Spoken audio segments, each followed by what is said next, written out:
नमस्कार साथियों, स्वागत है आप सभी का। मैं हूं विक्रम सिंह। आज मैं लेकर के आया हूं अधिगम के सिद्धांतों का तुलनात्मक अध्ययन।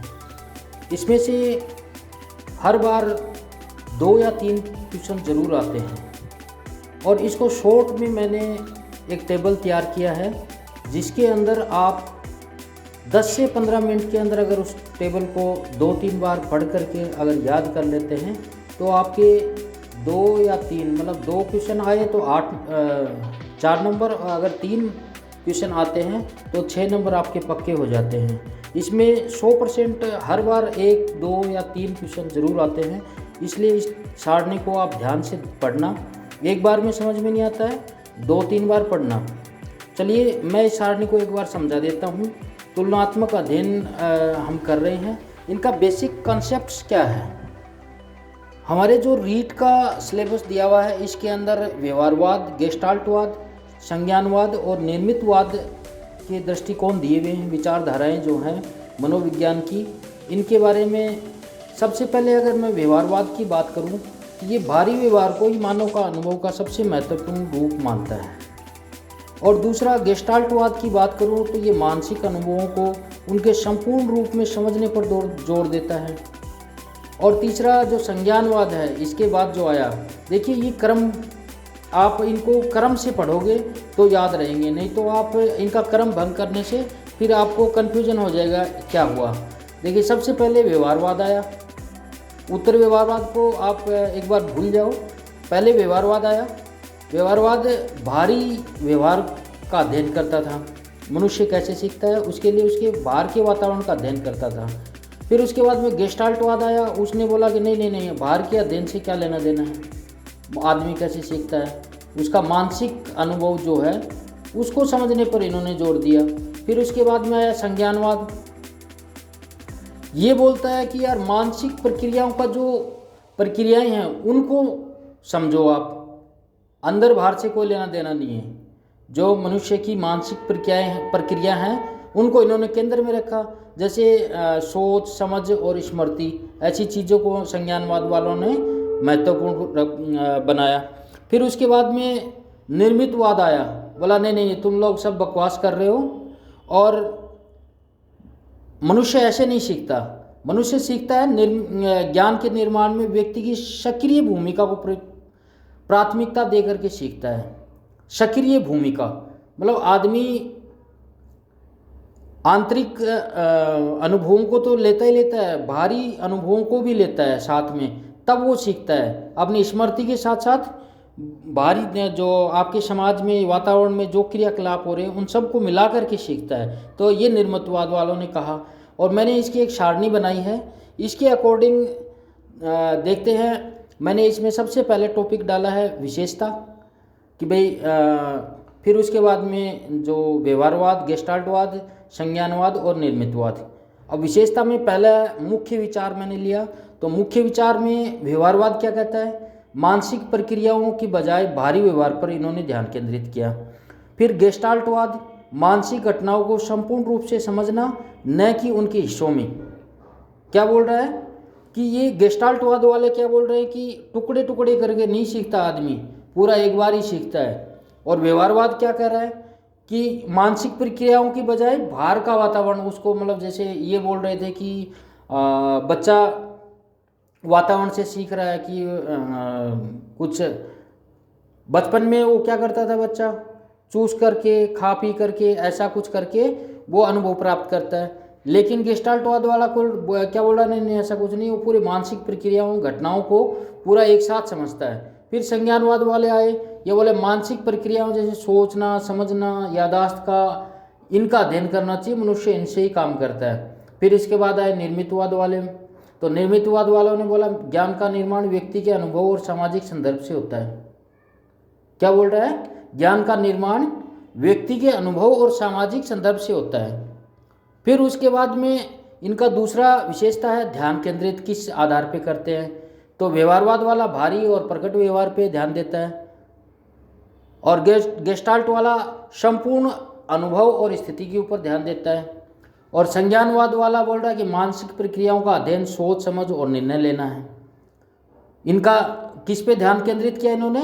मानसिक प्रक्रियाओं और अध्ययन, मानसिक प्रक्रियाओं का अध्ययन, सोच समझ और निर्णय लेना, इसका अध्ययन किया। फिर निर्मितवाद वालों ने किस पर ध्यान दिया? ज्ञान निर्माण और व्यक्ति का सक्रिय भागीदारी पे ध्यान दिया। अब चलिए, पहले इनका मुख्य विचार हो गया, फिर इन्होंने किस पर ध्यान दिया अध्ययन करने के लिए, वो हो गया। फिर उसके बाद में मानसिक प्रक्रियाओं का स्थान कैसे रखा इन्होंने? व्यवहारवाद वालों ने बोला कि मानसिक प्रक्रियाओं की कोई लेना देना नहीं है, तो मतलब उन्होंने उपेक्षा की, मानसिक प्रक्रियाओं का व्यवहारवाद वालों ने उपेक्षा की है।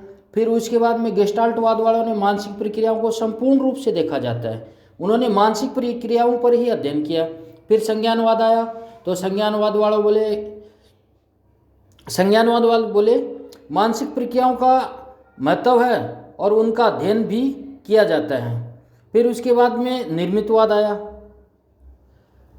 तो उन्होंने कहा कि मानसिक प्रक्रियाओं का सक्रिय निर्माण में महत्व होता है। तो मतलब एक व्यवहारवाद को छोड़ करके बाकी तीन जो हैं उन्होंने मानसिक प्रक्रियाओं का महत्व माना है।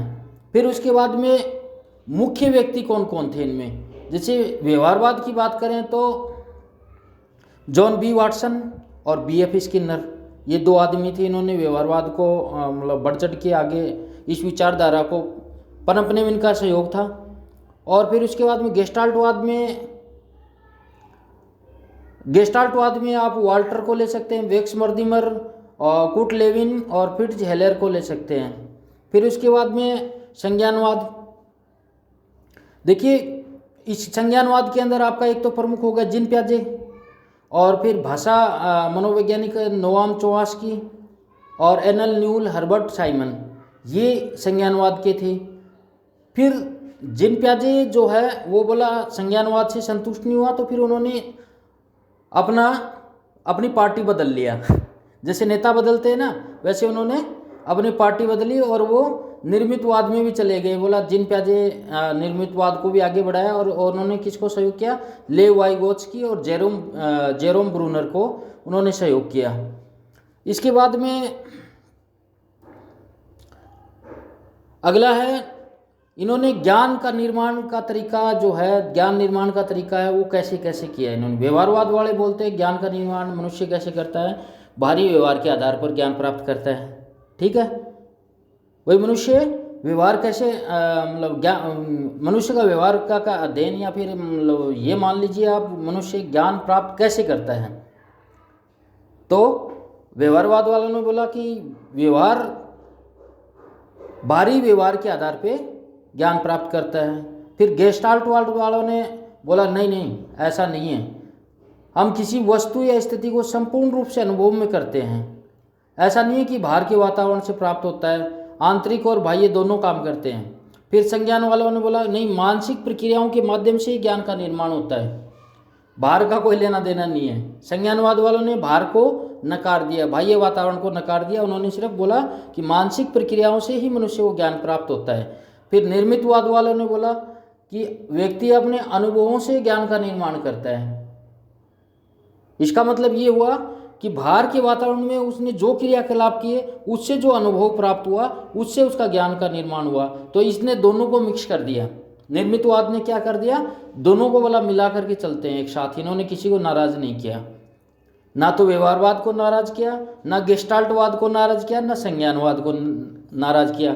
इन्होंने सभी को एक साथ ले लिया, बोला कि व्यक्ति अपने अनुभवों से ज्ञान का निर्माण करता है। अनुभव प्राप्त कैसे करेगा? बाह्य वातावरण से, और बाह्य वातावरण से जो अनुभव प्राप्त हुआ उसका निर्माण क्या है? मानसिक प्रक्रियाओं के माध्यम से वो ज्ञान प्राप्त कर रहा है। तो दोनों को साथ एक साथ ले लिया इसने, दोनों हाथों में लड्डू लिया है। फिर उसके बाद में आध्यात्मिक प्रक्रिया के बारे में इनकी क्या विशेषताएं हैं?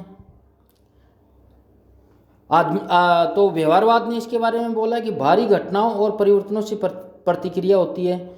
फिर गेस्टाल्टवाद का तो आपको पता ही है कि वो बोलते हैं कि मानसिक घटनाओं का एकीकृत दृष्टिकोण है। फिर उसके बाद में संज्ञानवाद बोलता है आंतरिक मानसिक घटनाओं जैसे सोच और योजनाओं का अध्ययन किया जाना चाहिए। फिर उसके बाद में निर्मितवाद वाले बोले अनुभव और सामाजिक संदर्भ के आधार पर जो ज्ञान का निर्माण होता है उसे मानेंगे हम। तो फिर उसके बाद में इनका मुख्य सिद्धांत कौन कौन सा है। तो मुख्य सिद्धांत में व्यवहारवाद के लिए तो केवल व्यवहार का ही व्यवहार ही अध्ययन का विषय है, मानसिक स्थिति से उनका कोई लेना देना नहीं है। फिर गेस्टाल्टवाद का है संपूर्णता का सिद्धांत, संपूर्ण अधिक होता है। फिर उसके बाद में संज्ञानवाद वालों ने बोला कि मनुष्य के मानसिक मॉडल और जानकारी पर आधारित सिद्धांत है उनका। फिर निर्मितवाद है, ज्ञान सक्रिय रूप से बनाने की प्रक्रिया के रूप में देखी जाती है। और अब इनके मतलब वर्तमान में इनका क्या प्रभाव है। तो इन मतलब जो दृष्टिकोण हैं, जो विचारधाराएं हैं, जो भी अधिगम के दृष्टिकोण हैं, तो इनमें इनका वर्तमान में क्या प्रभाव है। तो व्यवहारवाद का प्रभाव है शिक्षा, मनोविज्ञान और सामाजिक विज्ञान में व्यवहारों के अध्ययन पर इसका काफ़ी प्रभाव पड़ा है। फिर उसके बाद में गेस्टाल्टवाद की बात करें तो ये मानव परसेप्शन और संज्ञानात्मक विज्ञान पर इसका प्रभाव पड़ा। फिर उसके बाद में संज्ञानवाद की बात करें तो इसका प्रभाव शिक्षा और कृत्रिम बुद्धिमत्ता में मानसिक मॉडल के अध्ययन पर प्रभाव पड़ा इसका। फिर उसके बाद में निर्मितवाद की बात करें तो शिक्षा और विकासात्मक मनोविज्ञान में ज्ञान निर्माण पर इसका प्रभाव पड़ा। आज के लिए दोस्तों इतना ही काफ़ी है। एक बार में याद नहीं होगी ये टेबल, मुझे पता है। इसको आपने एक बार ऐसे सरसरी तौर पे पढ़ना पूरा किसका क्या है, फिर दूसरी बार पढ़ना, तीसरी बार अपने नोट्स बनाओ इसके, एक एक को बिना देखे लिखो। अगर फिर भी याद नहीं हो रहा है तो एक बीच बीच में देख लो। ऐसे 2-3-4 बार आप रिवाइज करोगे तो टेबल याद हो जाएगी आपके।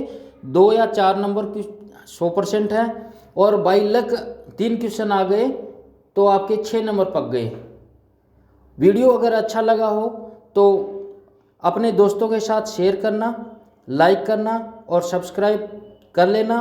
बेल आइकन को ज़रूर दबाना ताकि आपको नोटिफिकेशन समय पे मिलता रहे। और मैं आपके लिए रोज़ाना ऐसे ही छोटे छोटे वीडियोज बनाऊंगा शॉर्ट नोट्स के तौर पे। अगर विस्तृत पढ़ना है तो आपके पास बहुत सारी किताबें पड़ी हैं। मैं आपके लिए बिल्कुल जैसे हम दही में से मक्खन निकाल के लाते हैं वैसे क्रीम ला करके दूंगा। आप उनको सिर्फ ट्रिक्स के साथ याद करते जाना, आपको शिक्षक बनना तय हो जाएगा। मैं गारंटी के साथ कह सकता हूँ। अगर आप रेगुलर मेरे साथ जुड़े रहे तो आपको मैं शिक्षक बना के छोड़ूंगा। साइकोलॉजी और हिंदी की मैं गारंटी लेता हूँ। तीसरा आपका क्या सब्जेक्ट है, आपका मुख्य सब्जेक्ट है, उसका मुझे पता नहीं है। मैं इन 2 सब्जेक्ट में आपको पीछे नहीं रहने दूंगा, गारंटी के साथ कहता हूँ। तो आज के लिए धन्यवाद दोस्तों।